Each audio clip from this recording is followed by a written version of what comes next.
He must now give her his full repertoire.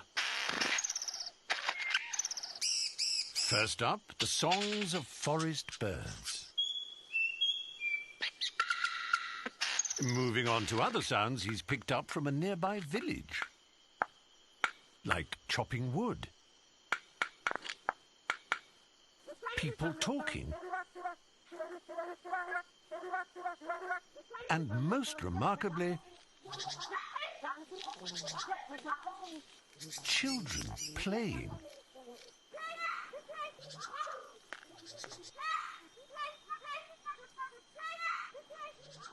She's impressed, and who wouldn't be?